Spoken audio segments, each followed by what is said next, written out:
बिस्मिल्लाहिर्रहमानिर्रहीम। अस्सलाम वालेकुम। कैसे हैं आप सब लोग? उम्मीद करती हूँ ठीक ठाक होंगे, खुशबाश होंगे, खैरियत से होंगे। और आज हम आपके लिए रेसिपी लाए हैं वाइट चिकन की और वाइट करी और चिकन की वाइट करी।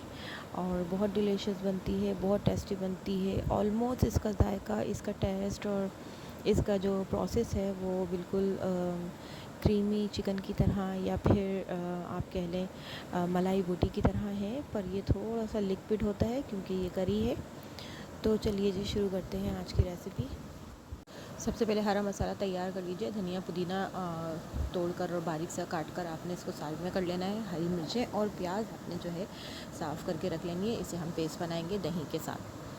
तो दही हमने 1 पाव के करीब लिया है और लहसुन हमने थोड़ा सा लिया है, देख लें 1 मुट्ठी बराबर। और 2 अदद हमने प्याज लिए। धनिया पुदीने को अभी साइड में कर देंगे और हम प्याज को, हरी मिर्चों को और लहसुन को साथ में चॉप कर लेंगे। आप चाहें तो लहसुन स्किप कर सकते हैं और इसके साइज़ के बजाय अदरक लहसुन का पेस्ट डाल सकते हैं।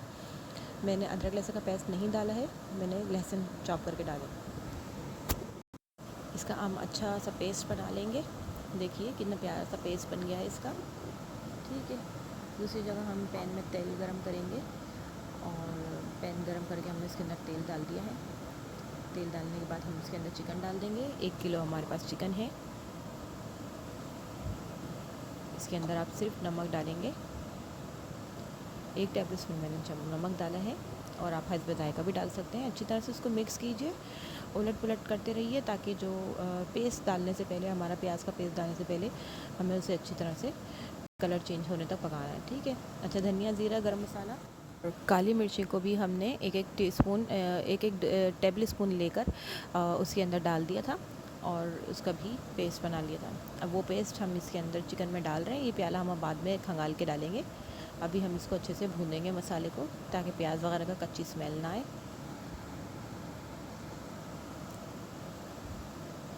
इसके अंदर हमने कोई हल्दी नहीं डाली है, कोई कलर नहीं डाला है। ठीक है, देखिए हमने प्याला भी खंगाल के डाल दिया है। इसके अंदर पानी ज़्यादा डालिएगा नहीं, नॉर्मल पानी डालिएगा, क्योंकि इस चिकन का अपना पानी भी होता है तो वो उसमें जल्दी गल जाती है।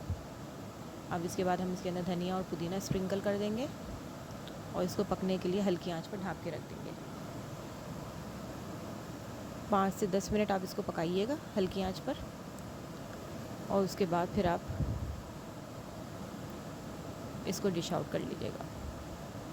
देखें, धनिया पुदीने से भी बड़ा प्यारी सी लुक आती है। इसके अंदर किसी कलर की ज़रूरत नहीं है, इसका ख़ुद का इतना प्यारा सा कलर आता है। और जो धनिया और पुदीना है उसकी वजह से तो बहुत ही खूबसूरत कलर आता है। इसके अंदर मैंने लाल मिर्चें, हल्दी कुछ नहीं डाली है, सिर्फ दही और टमाटर का पेस्ट और हरी मिर्चें।